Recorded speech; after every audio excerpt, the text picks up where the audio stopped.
सुप्रभात बच्चों, मैं नीमा आपकी हिंदी की अध्यापिका। बच्चों, आज हम पढ़ेंगे कक्षा छठी का पाठ 11 है। पाठ 11 जो है हमारे सामयिक परीक्षा द्वितीय में आ रहा है। तो पाठ 11 है आपका गुरु शिष्य संबंध। आनंद शंकर माधवन जी ने जो है गुरु शिष्य संबंध को लिखा है, इस रचना को लिखा है। भारतीय संस्कृति में गुरु शिष्य संबंध को विशिष्टता प्राप्त होती रही है। हमारी संस्कृति पर पाश्चात्य प्रभाव पड़ने के परिणाम स्वरूप इसके स्वरूप में काफी परिवर्तन आ गया है। आज शिक्षा क्रय विक्रय की वस्तु बनकर रह गई है। यह पाठ गुरु शिष्य संबंधों में आए परिवर्तनों की ओर हमारा ध्यान आकर्षित करता है। तो जो भारतीय संस्कृति है, हमारे भारत की जो संस्कृति है, उसमें गुरु और शिष्य के संबंध का विशेष स्थान रहा है। विशिष्ट स्थान यानी विशेष स्थान प्राप्त है उसे। और जो हमारी संस्कृति है, हमारी संस्कृति पर किसका प्रभाव पड़ा है? पाश्चात्य प्रभाव यानी दूसरे देशों का, विदेशों का प्रभाव पड़ा है, जिसके परिणाम स्वरूप यानी जिसके कारण जो है हमारे जो स्वरूप है, हमारी संस्कृति का जो स्वरूप है, उसमें काफी परिवर्तन आ गया है। और आज तो जो शिक्षा है ना, वो क्या बन गई है? केवल क्रय और विक्रय का साधन बनकर रह गई है। और आज के गुरु शिष्य का संबंध, आज के गुरु शिष्य का के संबंध में भी जो है वो क्या आ गया? परिवर्तन आ गया है। और केवल क्या हो गया है? क्रय विक्रय का ही केवल साधन रह गया है। गुरु शिष्य का संबंध यानी शिक्षा जिसको बोलते हैं, शिक्षा केवल क्रय विक्रय का साधन रह गया। और गुरु और शिष्यों का जो संबंध है उसमें भी काफी परिवर्तन आ गया है।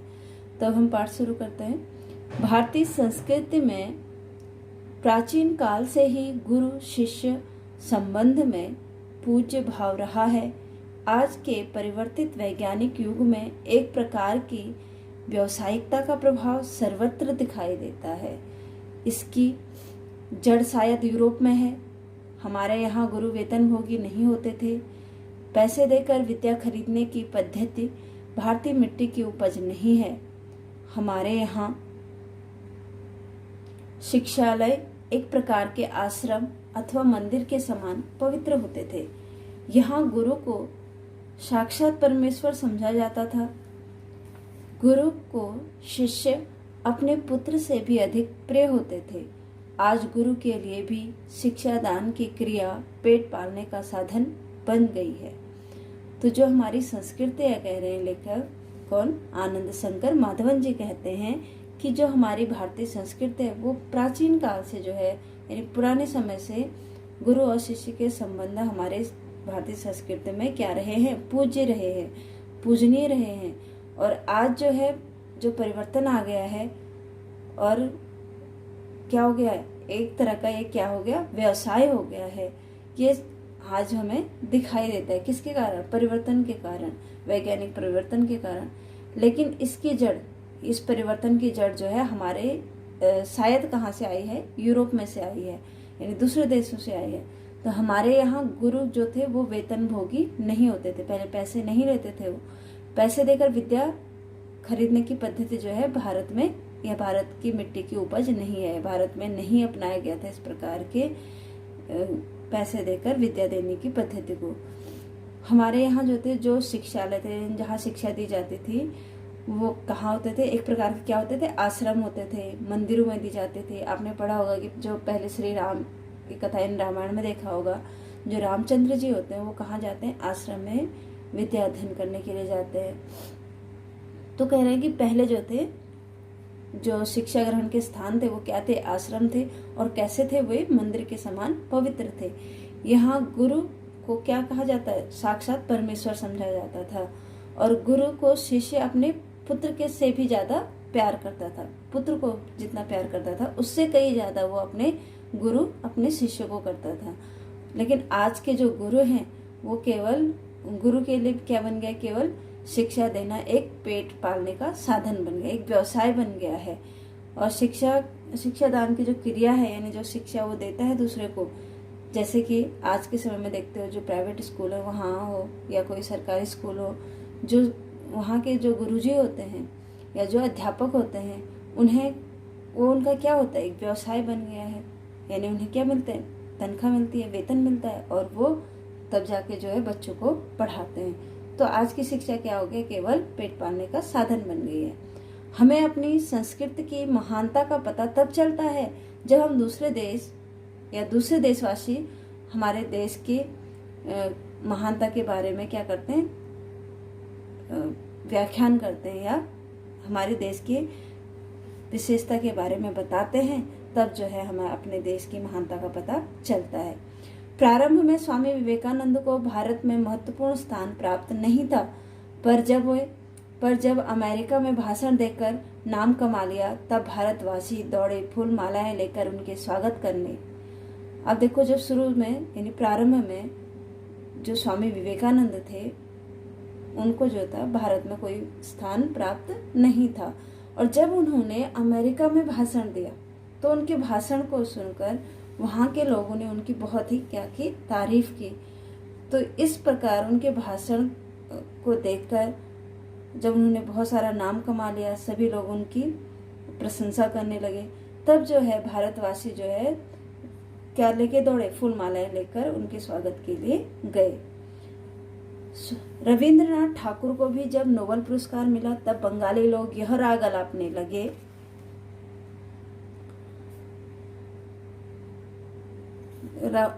यह राग अलापते हुए जब रविन्द्रनाथ ठाकुर जी हैं जो थे, उनको जो है क्या मिला, नोबेल पुरस्कार मिला। रविन्द्रनाथ ठाकुर जी को आप जानते हो ना कि वो क्या थे, हमारे राष्ट्रगान के रचयिता हैं। तो रविन्द्रनाथ ठाकुर जी को जब नोबेल पुरस्कार मिला, तभी जो है बंगाल के, वो कहाँ के रहने वाले थे, बंगाल में उनका जन्म हुआ था, तब बंगाली लोग जो है यह राग अलापने लगे या अलापते दौड़े कि आमोदेर ठाकुर आमोदेर सोनार कठोर सपूत, यानी जो ये ठाकुर जी हैं, रविन्द्रनाथ ठाकुर जी हैं, वे हमारे हैं और हमारे क्या हैं, एक कठोर सपूत हैं। दक्षिण भारत में कुछ समय पहले तक भरतनाट्यम और कथकली को कोई स्थान नहीं था या कोई स्थान नहीं पूछता था, किसी भी स्थान पर नहीं पूछते थे। किसको? दक्षिण भारत में भरतनाट्यम और कथकली को। जब उसे विदेशों में प्रशंसा मिलने लगी, जब क्या होने लगी, उसे विदेशों में प्रशंसा मिलने लगी, तब भारतवासी सोचने लगे कि अरे, हमारी संस्कृति में इतने पूर्ण चीजें भरी पड़ी हैं क्या। भारत में जन्म लेने के लिए मैक्स मूलर ने जीवन भर प्रार्थना की। उसी देश के निवासी विलायत जाना, स्वर्ग जाना जैसा अनुभव करते हैं। ऐसे लोगों को प्राचीन गुरु शिष्य संबंध की महिमा को सुनाना गधे को गणित सिखाने के समान है।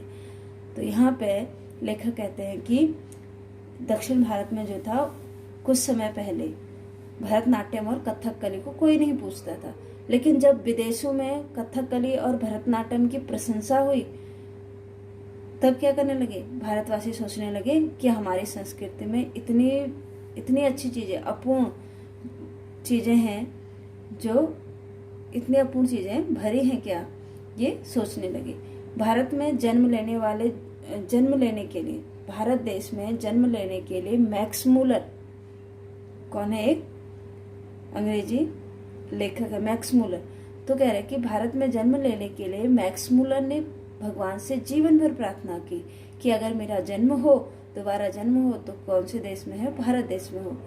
और हमारे देश के लोग जो है, वो विलायत जाने के लिए, विलायत यानी विदेश जाना क्या मानते हैं, स्वर्ग के समान मानते हैं। ऐसा अनुभव करते हैं, हम विदेश चले गए तो हम क्या पहुंच गए, कहाँ पहुंच गए, स्वर्ग में पहुंच गए। ऐसे लोग होते हैं जो विदेश को क्या मानते हैं, स्वर्ग मानते हैं, उन लोगों को गुरु शिष्य का संबंध समझाना किसके समान है, जैसे गधे को गणित सिखाने के समान ही है। एक बार विश्व प्रसिद्ध भारतीय पहलवान गामा मुंबई आए। उन्होंने विश्व के सारे पहलवानों को कुश्ती लड़ने की चुनौती दी। एक फारसी पत्रकार ने उत्सुकतावश उनसे पूछा, साहब, विश्व के किसी भी पहलवान से लड़ने को आप तैयार हैं तो आप अपने अमुक शिष्य से लड़कर विजय प्राप्त कर दिखाइए। गामा के उत्तर को सुनकर वह हैरान रह गया। गामा ने धीरे से कहा, भाई साहब, मैं हिंदुस्तानी हूँ, हमारा अपना एक निजी रहन सहन है, शायद आप इससे परिचित नहीं हैं। जिस लड़के का आपने नाम लिया वह मेरे पसीने की कमाई है, मेरा खून है और मेरे बेटे से भी अधिक प्यारा है। मैं लड़ा या वह लड़ा, दोनों बराबर होगा। हमारी इस परंपरा को समझने की चेष्टा कीजिए। ख्याति और प्रभाव में हम सदा यही चाहते हैं कि हम अपने शिष्यों से कम प्रमुख रहें। हम यह चाहेंगे कि संसार में जितना नाम मैंने कमाया है उससे कहीं अधिक जो है मेरा शिष्य कमाए। मुझे लगता है आप हिंदुस्तानी नहीं हैं। तो एक बार की कहानी देखिए कि एक बार क्या हुआ, विश्व में प्रसिद्ध जो भारतीय पहलवान है उनका नाम क्या है, गामा। गामा कहाँ गए थे, मुंबई आए थे। तो उन्होंने जो है विश्व के सारे पहलवानों से कुश्ती लड़ने की, सारे पहलवानों को क्या दी थी, चुनौती दी थी। लेकिन एक फारसी पत्रकार जो थे उन्होंने बड़ी उत्सुकता से, बड़ी जिज्ञासा से उनसे पूछा कि साहब, विश्व के सभी पहलवानों से तो तुम या आप लड़ चुके हो और लड़ने के लिए तैयार भी हो, तो क्या आप अपने ही शिष्य से, जो आपका सबसे प्रिय शिष्य है, उससे लड़कर विजय प्राप्त करके दिखाएंगे? तो गामा ने फिर उत्तर दिया, जो पहलवान थे गामा, भारतीय पहलवान, तो उन्होंने उत्तर दिया कि उनके उत्तर को सुनकर जो पत्रकार था वो हैरान रह गया। क्या उत्तर दिया? भाई साहब, मैं हिंदुस्तानी हूँ, हमारा जो है यह निजी रहन सहन है, शायद आप इससे परिचित नहीं हो। यानी मैं हिंदुस्तानी हूँ और आप हमारे रहन सहन से, हमारी भावनाओं से परिचित नहीं हो। जिस लड़के का आप नाम ले रहे हो ना, मेरे शिष्य का, वह मेरे पसीने की कमाई है, मेरा खून है, मेरे बेटे से भी बढ़कर है, मुझे अपने बेटे से भी प्यारा है। मैं लड़ा या मेरा शिष्य लड़ा, हम दोनों लड़ा, दोनों बराबर ही होगा। दोनों में से कोई भी लड़ेगा तो दोनों बराबर ही होगा। पर हमारे यहाँ तो ये परंपरा रही है कि जो हमारे शिष्य है वे हमसे भी ज्यादा प्रमुख रहे, हमसे भी ज्यादा ख्याति प्राप्त करे, प्रसिद्ध रहे। हम यही चाहेंगे कि संसार में जितना नाम मैंने कमाया है और मेरे से कहीं अधिक जो है मेरा शिष्य कमाए। मुझे तो लगता है कि तुम पत्रकार जो हो, वो फारसी पत्रकार तो था ही, कि तुम जो हो हिंदुस्तानी नहीं हो। भारत में गुरु शिष्य संबंध का वह भव्य रूप आज भी साधुओं, पहलवानों और संगीतकारों में पाया जाता है। एक गुरु के लिए उत्तम शिष्य पाना उसके लिए बहुत महत्वपूर्ण होता है। संतानहीन होना उन्हें इतना दुख या उतना दुखी नहीं करता जितना बगैर अच्छे शिष्य के रहना। तो भारत में जो है गुरु शिष्य का जो संबंध है वो बहुत ही भव्य है, बहुत ही बड़ा है, बड़ा रूप है। साधु हो, चाहे पहलवान हो, चाहे संगीतकार हो, किसी न किसी रूप में गुरु जो है अपने शिष्य को सिखाता है। एक गुरु के लिए अच्छा शिष्य यानी उत्तम शिष्य पाना उतना ही महत्वपूर्ण होता है या उतना महत्वपूर्ण होता है जितना कि उनके लिए संतानहीन होना भी नहीं होता। यानी उन्हें संतानहीन वो हो जाए, उनकी संतान कोई ना हो, इसलिए वो इतना दुखी नहीं होते, बल्कि जितना दुखी उन्हें एक अच्छे शिष्य ना मिलने पर होता है। तो कविता के मर्मज्ञ और रसिक स्वयं कवि से अधिक महान होते हैं। संगीत को पागलपन की हद तक सुनने वाले ही स्वयं संगीतकार से अधिक संगीत का रसास्वादन करते हैं। यहाँ सम्मान पाने वाले नहीं, सम्मान देने वाले महान हैं। स्वयं पुष्प में कुछ नहीं, पुष्प का सौंदर्य उसे देखने वाले की दृष्टि में है। तो फिर कहा गया है कि कविता में जो मर्मज्ञ होता है, मर्मज्ञ का अर्थ है मर्म को जानने वाला, कि कविता में क्या बताया गया, उस रसिक होता है, कविता को सुनने वाला जो होता है, वो स्वयं अगर कवि की भावनाओं को समझ जाए या कविता के मर्मज्ञ को समझ जाए, मर्म को समझ जाए, तो वो कवि से भी अधिक महान होता है। संगीत को पागलपन की हद तक सुनने वाले, जो संगीत को सुनते हैं, जो बहुत ज़्यादा संगीत को सुनते हैं, तो सुनने वाले जो हैं संगीतकार से अधिक क्या करते हैं, रसास्वादन करते हैं, यानी संगीत का जो है आनंद का अनुभव करते हैं। यहाँ सम्मान पाने वाले नहीं बल्कि सम्मान देने वाले महान होते हैं। तो फिर कहते हैं कि जो हमारा देश है भारत है, वहाँ जो है सम्मान पाने वाले से अधिक कौन होता है? सम्मान देने वाला महान होता है। स्वयं पुष्प में कुछ नहीं होता। पुष्प को आप देखोगे, अगर उसके सौंदर्यता को तुम उस दृष्टि से नहीं देखते हो तो वो केवल क्या है? पुष्प कुछ नहीं है। जब हम पुष्प की सौंदर्य को यानी उसकी सुंदरता को देखते हैं या उस दृष्टि से देखते हैं कि वह बहुत ही सुंदर है, तब जो है हमें पुष्प सुंदर लगता है। उत्तम गुरु में जाति भावना नहीं होती। जो अच्छे गुरु होते हैं वो जाति पाति की भावना से किसी को अपना शिष्य नहीं बनाते। कितने ही ऐसे मुसलमान पहलवान हैं जिनके कि क्या है? हिंदू शिष्य हैं, और हिंदू संगीतकारों के मुसलमान शिष्य रहे हैं। यहाँ परख गुणों की होती है। यहाँ केवल गुणों को देखा जाता है, ना कि जाति संप्रदाय को देखा जाता है, साधना को देखा जाता है, बल्कि प्रतिभा को देखा जाता है, भक्ति और श्रद्धा को देखा जाता है। जाति संप्रदाय को नहीं देखा जाता। आज भी जो देहात हैं यानी गांव हैं, वहाँ भरत मियाँ, रामू मियाँ आदि नामों से लोग जो हैं दिखाई देते हैं। आज भी जो गांव हैं वहाँ क्या करते हैं? भरत मियाँ, मियाँ शब्द आपका क्या हो गया? मियाँ यानी मुसलमान जो लोग होते हैं वो होते हैं, भरत हिंदू हो गए। तो यहाँ जो है भरत मियाँ और रामू मियाँ आदि नामों से जो है लोग जाने जाते हैं। आज भी ऐसे लोग हैं। आज गुरु शिष्य संबंधों में काफी बदलाव हो गया है। आज के गुरु भी सिर्फ सेवा लेने में चतुर है, देने में नहीं। उपनिषदों में कहा गया है कि सेवा देने की चीज है, लेने की चीज नहीं। तो आज के जो गुरु शिष्य का संबंध है वो काफी बदल गया है। आज जो है गुरु सिर्फ सेवा लेने में चतुर होते हैं, देने में नहीं होते। उपनिषदों में कहा गया है कि सेवा देने की चीज होती है, लेने की चीज नहीं होती है। सेवा लेने के जो अधिकारी होते हैं केवल कौन होते हैं? बच्चे होते हैं, असहाय लोग होते हैं और वृद्ध लोग होते हैं। सेवा का जो अधिकार है वो केवल किसको होना चाहिए? बच्चों को, असहाय लोगों को और वृद्धों को। बच्चों को तो परमेश्वर का मूर्त रूप मानते हैं, यानी स्वरूप मानते हैं, साकार रूप मानते हैं, और उन्हें उसी रूप में उनकी क्या हो जाती है? पूजा होती है। यानी बच्चों को जब क्या दिया जाता है? शिक्षा दी जाती है। तो गुरु जो है उसकी शक्ति को, उसके अंदर छुपी शक्ति को क्या करना, उसका क्या करते हैं गुरु? उसके अंदर छुपी शक्ति को प्रज्वलित करते हैं, यानी जो उसका ज्ञान है उसको बढ़ाते हैं, विस्तार करते हैं। उसको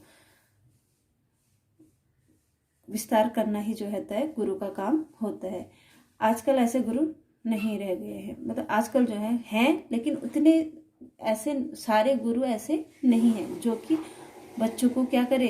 अच्छी शिक्षा दे और बच्चों के ज्ञान में वृद्धि करे। किसी भी देव मंदिर की मूर्ति शक्ति उतनी मात्रा तक संभव है। किसी मंदिर में जाओ तो वहाँ के जो देव है यानी जो वहाँ के भगवान है, उनकी मूर्ति की शक्ति उतनी ही मात्रा में संभव होती है जितनी मात्रा में जो है उसके पुजारी की भाव पूजा में नैवेद्य भरी रहती है।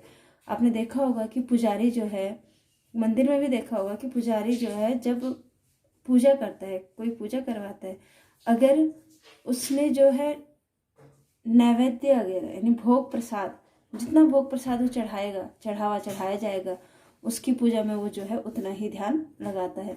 और जो अन्य लोग होते हैं जो उतना चढ़ावा नहीं चढ़ा पाते, उनकी पूजा में वो उतना टाइम नहीं लगाता है। तो पुजारी की शक्ति ही मूर्ति में विकसित होने लगती है। अब देखिए पुजारी भी जो है कि भगवान की पूजा उसी के अनुसार करता है जितना कि उसे प्रसाद दिया जाता है या भोग लगाया जाता है भगवान को। भारतीय संस्कृति में इस रहस्य को समझना आवश्यक है। जो हमारी भारतीय संस्कृति है इसमें जो है इस रूप को समझना आवश्यक है कि किस प्रकार जो है गुरु और शिष्य का संबंध रहा है और किस प्रकार अब इसमें बदलाव आ रहा है। तो इस पाठ में जो है सेवा भावनाओं से का सही रूप बताया गया है, भारतीय संस्कृति की महानता के रूप में महानता के बारे में बताया गया है, और सौंदर्य की पहचान करना बताया गया है कि किस प्रकार से तुम किस दृष्टि से जो है जिस व्यक्ति को जिस दृष्टि से देखते हो, तो अगर आप उसकी सुंदरता को, उसके गुणों को देखते हो तो क्या होते हैं उसके गुणों की पहचान या उसके सौंदर्य की पहचान आपको हो जाती है और उत्तम गुरु की पहचान भी हो जाती है। तो यह पाठ आज हमारा यहीं समाप्त होता है। धन्यवाद।